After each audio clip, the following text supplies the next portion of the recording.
All right, so let's dive into this deep dive. You sent over those pieces from Susan Cain's book, Quiet, The Power of Introverts in a World That Can't Stop Talking.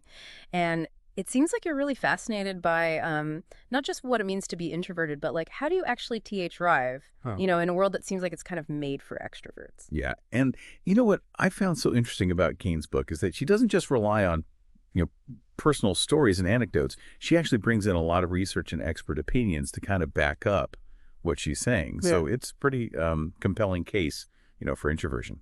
Yeah, definitely. And, it might surprise some people, but there are actually a lot of like high profile introverts out there, even in fields we kind of think of as being like, super outgoing, like sales or leadership.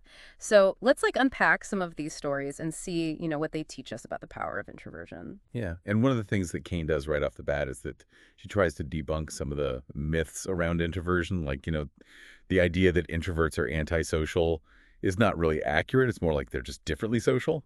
Right. They're not antisocial. They're just differently social. And, both introverts and extroverts need intimacy, but they just express it in different ways. And Kane highlights a study that was done at Humboldt University where researchers found that the quality of people's relationships wasn't really tied to how extroverted they were, but the people who had like really strong relationships scored really high on agreeableness, being warm and supportive and loving. And it's like, it makes you think about like what really makes a relationship work? Yeah, exactly. And it's not just about how you interact with other people, but it's also about how you perceive those social cues. And Dr. Matthew Lieberman did some research on that and found that while introverts can be very good at decoding social cues, they need focus. They need to really concentrate. And that can be kind of tough for them in a really busy environment with a lot of multitasking, like, a dinner party, for example. Oh, yeah, I can see that. And this reminds me of that story that Kane tells about Emily and Greg, where Emily's an introvert and Greg is an extrovert, and they kind Right. of butt heads about their social needs. Greg loves those big dinner parties, and Emily just finds them completely draining. Yeah. I Yeah, bet a lot of people listening can relate to that, having those dynamics in their own life with people who have like totally different social batteries. totally. And then Kane dives into this really fascinating concept called free trait theory, which is from Professor Brian Little. And the idea is that while we all have certain inherent traits, we can actually act out of character when we're pursuing something that really matters to us, what Little calls core personal projects. Hmm. It's about finding work that feels meaningful. So even introverts can act like extroverts and vice versa if it's for something that they really care about, right? And Kane has some really good examples of this, like Professor Little himself. He's a self-proclaimed introvert, but he's actually a really engaging lecturer.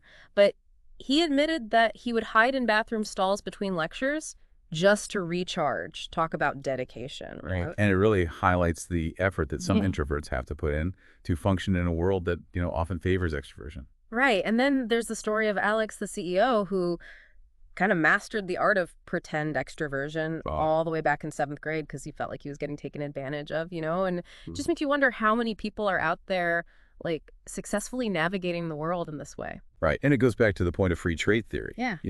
It's not about denying who you are, but understanding like what are those things that are worth pushing yourself for. So we've got this idea of like acting out of character, but then how do we actually navigate a world that seems to reward extroverts? And Kane says that self-monitoring is really important. Yeah, self-monitoring is essentially your ability to adjust your behavior based on the situation. Mm. And high self-monitors are kind of like social chameleons. They could read cues and adapt really well. Yeah. And Kane tells this story about Edgar, who's naturally introverted, but he's become so good at playing the extrovert that it seems effortless.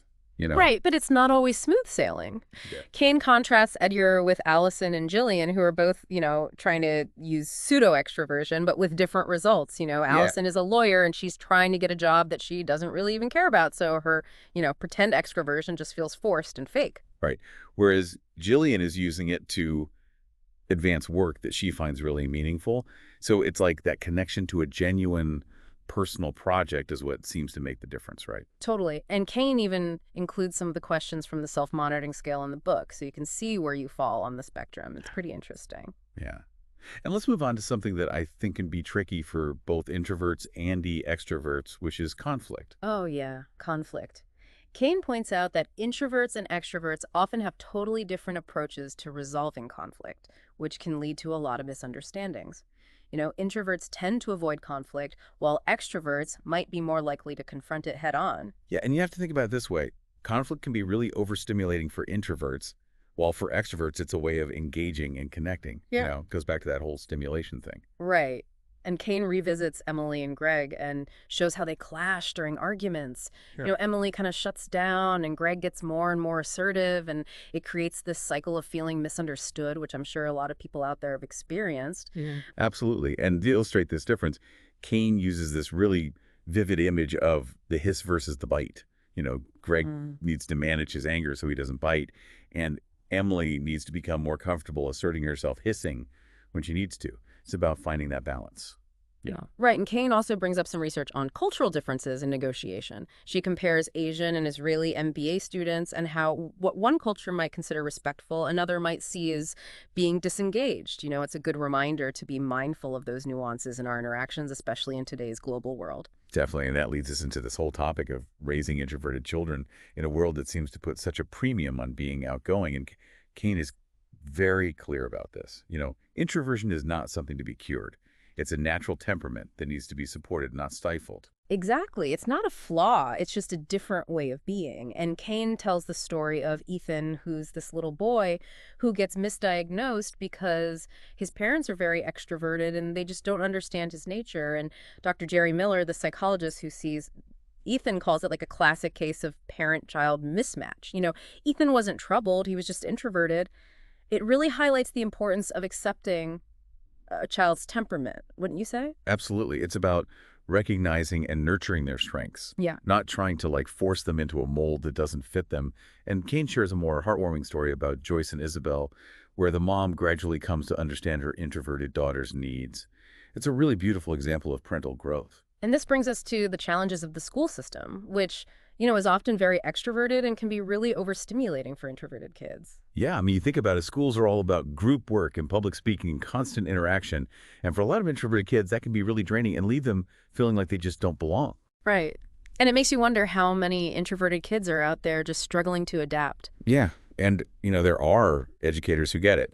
Cain talks about Lan Johnson, the teacher from the movie Dangerous Minds, who was so successful because she connected with her students on a personal level and created a really supportive environment.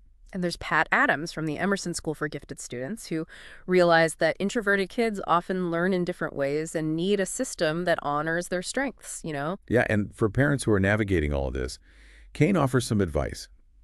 Choose the right school if you can identify your child's passions, coach them on social strategies, help them deal with performance anxiety. It's all about giving them the tools to thrive in a world that doesn't always understand them. So we've covered a lot of ground here, from debunking myths to navigating conflict to raising introverted children. What's resonating most with you so far? What's standing out to you? For me, it's really about how Cain reframes introversion. It's not like a weakness or a deficit. It's just a different way of being. And when you can embrace those differences, in yourself and others, it really opens up a lot of possibilities. Yeah, it makes me think about Cain's story about David Weiss. He was this shy kid who ended up becoming a successful drummer and music journalist. And he talks about how he hated school and felt like he never really fit in. Yeah, but he found his path through music, right? It became his core personal project, like we were talking about earlier. It gave him confidence and the sense of belonging. Right, and it ties into this idea of a redemptive life story that Cain talks about, which comes from psychologist Dan McAdams. And it's this idea that people who can find meaning in their obstacles are actually often more satisfied with their lives. Yeah, instead of seeing challenges as setbacks, they see them as opportunities for growth. It's like that hero's journey, facing trials and coming out stronger on the other side. Exactly, and for a lot of introverts, those trials might be social anxiety or feeling out of place in a world that values extroversion, but finding their passion, their purpose, that's what can lead to a really fulfilling life. And Cain doesn't shy away from the challenges either. She has this whole section on practical tips, like how to handle networking events or public speaking, or even just everyday interactions. She talks about creating restorative niches for yourself. Yeah, those spaces where you can recharge and just be yourself. Yeah. It could be a physical space like a quiet room, or even a temporal one like taking a break from social media. It's about knowing your limits and giving yourself permission to step away. Right, and that goes back to those free trade agreements we were talking about. Making those agreements with yourself and indeed with other people, setting boundaries, making sure you're not constantly pushing past your comfort zone. Exactly, and that applies to extroverts too. Yeah. Everybody needs to recharge in a way that worked for them. And Cain also has some advice for parents of introverted children, understanding and accepting their temperament, not trying to change them. It's like, how often do we try to fit people into these boxes instead of appreciating what makes them unique? Right. And one of the best things the parents can do is to help their child find activities that align with their interests and their strengths. Hmm. It could be music or chess club or anything that lets them kind of shine in their own way. And helping them navigate the social world, teaching them some social strategies, role-playing different situations, even just listening to them and validating their experiences. It's about acknowledging their struggles without just dismissing it as shyness. Right. Because introversion isn't a social deficiency. These kids might just need more time to warm up, or they might prefer deeper conversations over small talk. It's about recognizing and celebrating the way that they interact with the world.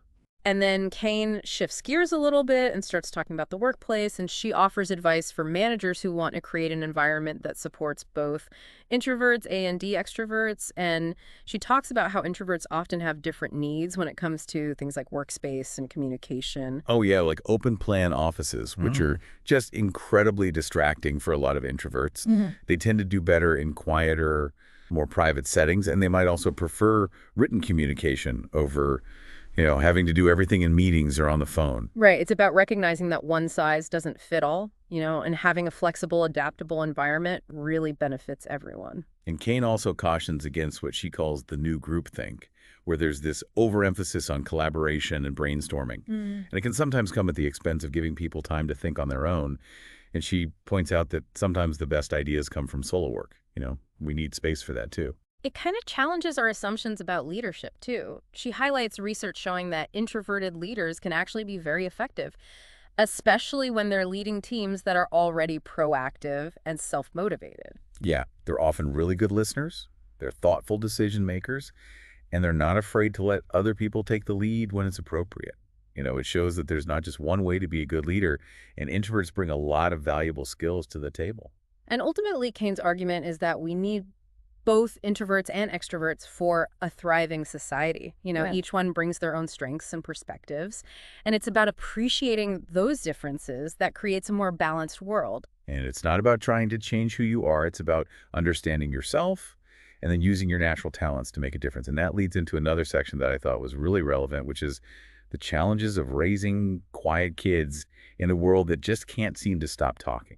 Right. And Cain starts by debunking this myth that introversion is something that needs to be cured. It's not a disorder. It's just a natural temperament that has its own strengths and challenges. And one of the biggest hurdles for introverted kids can be navigating the school system, which is often really designed for extroverts. With all the group work and public speaking and constant interaction, it can be overwhelming. Yeah, and Cain shares this story about Maya, who's this bright fifth grader, but she just really struggles to find her voice in a classroom that prioritizes extroversion. It's a good reminder that we need to be mindful of different learning styles and how different kids interact. Yeah, and we need to create environments that support those needs. And Cain talks about educators like Lan Johnson, who prioritizes creating a safe and welcoming space for all L students, and Pat Adams, who recognizes that introverted kids might need opportunities to work independently or in smaller groups, because they learn differently. Yeah, and for parents, Cain offers advice like choosing the right school, identifying your child's passions, coaching them on social strategies, managing performance anxiety. It's all about giving them the tools to thrive in a world that doesn't always get them. And celebrating their strengths, Yeah. their thoughtfulness, their creativity, their sensitivity. Cain reminds us that those qualities are just as valuable as the more extroverted traits that society often prizes. So with all this in mind, what does this deep dive into introversion mean for you? What are you taking away from all of this? It's so interesting to me how Cain doesn't just focus on the challenges, but she also really highlights the strengths that introverts have. Yeah, it's easy to overlook those strengths in a world that, puts so much emphasis on outward confidence and being charismatic. Yeah. But if you think about it, introverts are often really good at focusing deeply, thinking critically, coming up with those creative solutions. Yeah, it's like she's giving us permission to be ourselves, to stop trying to fit into a mold that doesn't really work for us. I'm sure you felt that pressure at some point, right? Well, absolutely. And I think that's a really powerful message, because when we can be our authentic selves, that's when we can really unlock our full potential. And Cain really emphasizes finding work and activities that align with our temperament, what really resonates with us. Like finding those core personal projects that give you that spark, that sense of purpose, like when work doesn't even feel like work because you're so passionate about it. Exactly. And it allows us to tap into those natural strengths and talents that we have. Like, Mm. remember David Weiss, the drummer and music journalist? His love for music led him to this incredibly fulfilling career. Yeah, it's a perfect example of how when you align your work with your temperament, you can really create a life of meaning and satisfaction. And this doesn't just apply to our careers, right? It applies to our hobbies and how we spend our free time too. Totally. It could be reading, gardening, volunteering, Mm. anything that really energizes you and brings you joy.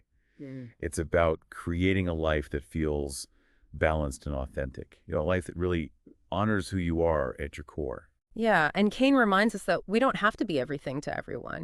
We can choose our social engagements, carefully set boundaries, make sure we're prioritizing the relationships and activities that really matter to us. And it all goes back to giving ourselves permission to live a life that's true to ourselves, Mm. a life that, plays to our strengths. So as we wrap up this deep dive into Susan Cain's Quiet, what's the one key takeaway you hope people listening will walk away with? What really struck me the most is that the world really needs both introverts and extroverts. Mm. What if instead of trying to change each other, we focused on understanding and appreciating those unique strengths? Mm. Imagine what we could accomplish if we worked together, respecting each other's styles and recognizing the different gifts that we each bring to the table. That's a really powerful thought and a challenge for all of us. So, to everyone listening, we want to leave you with this. What resonated most with YU and from this deep dive? What one change could you make, maybe in your thinking, your behavior, your environment, to help create a world where both introverts and extroverts can thrive? Thanks for joining us on this deep dive. And until next time, keep exploring.